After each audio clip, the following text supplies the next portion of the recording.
When it comes to Johnny Sack Sacrimoni, it's no surprise that he is viewed as a weasel, a slimeball, a two-face, and someone who simply cannot be trusted. Throughout the series, we discover numerous occasions of John displaying this type of behavior. Whether it was manipulating Polly as a way to get information on Tony and his business deals like the HUD scam, the Esplanade construction site, and of course to solve the ongoing conflict of who told the joke about his wife Ginny. Throughout the series, we watch Sacrimoni act as a middleman between the Sopranos and the Lupertazzis. Sacrimoni is a dear friend of Tony's and has been for a long time, as the two can often be seen secretly meeting with one another to discuss potential business deals, projects, and hits. With Sacrimoni secretly meeting Tony constantly throughout the series, manipulating Polly, and just flat out being an arrogant and ignorant mafioso, it's clear that John cannot be trusted, as a life in the mafia may come with glamour on the outside, but as we know, it's a life that's absolutely filled with backstabbing, greed, and jealousy. Nowhere do we see this type of behavior more than with Sacrimoni's conniving, devious, manipulative, and slimy attitude that appears towards the end of season 4, as Sacrimoni almost manipulated and planned his way to becoming boss of the Lupertazzi family by having the Sopranos almost whack Carmine Lupertazzi Sr., which brings up an interesting side plot. Was Johnny Sack using and forcing the Sopranos, and more importantly, going to frame Tony as the mastermind behind the Carmine Lupertazzi hit that never took place, just so that he can become boss and pin everything on Tony?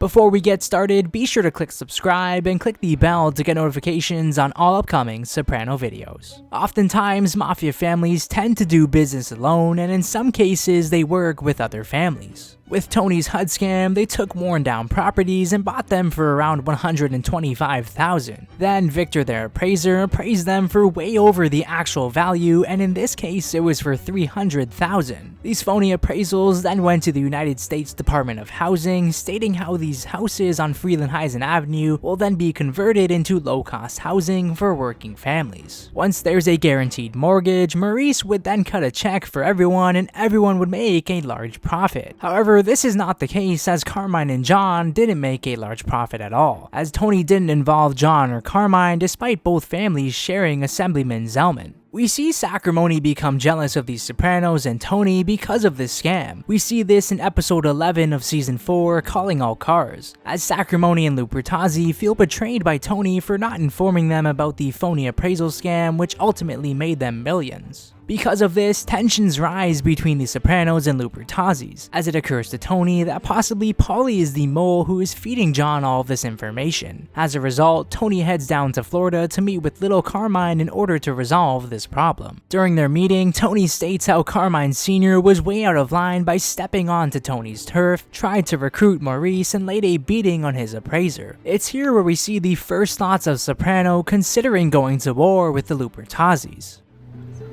If the proper response is not forthcoming in a business-like time frame, my next move will not be further conversation. In the following episode, little Carmine travels to New York to speak with John and his father about the conflicts going on. However, things don't go as planned when Carmine Sr. stated his true feelings for Tony. Real hothead, this Soprano kid. And the ego. I tell you though, when I first met him, decisive as he is, I would have been proud to call him my own son. When little Carmine hears the comment about how his own dad would have been proud to call Tony his own son, this makes little Carmine bitter, as the entire situation worsens and little Carmine relays Tony's harsh comments. His turf, his appraiser. It's here with Sacrimoni's death stare where we see the first possible signs of betrayal towards Carmine Sr. and Jr. As a result of Carmine getting into Tony's business deals and hurting his appraiser, Tony proceeds to trash their upcoming restaurant as payback. Later on in the episode, Tony and John meet where Sacrimoni reveals his true feelings about Carmine and how he wants him gone. Carmine's fine. Yes. He's very healthy. Thank God. Call me.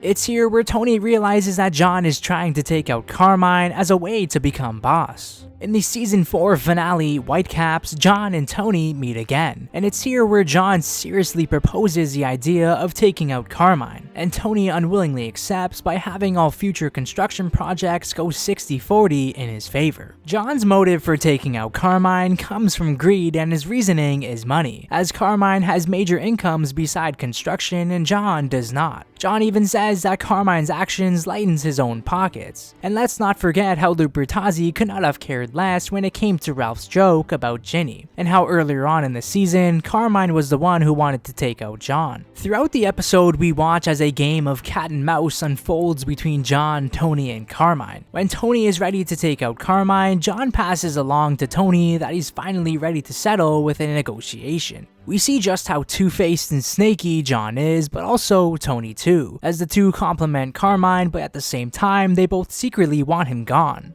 Even after I'm gone. But I'm not going no place. Healthy as a fucking rhino, this guy. You stay that way.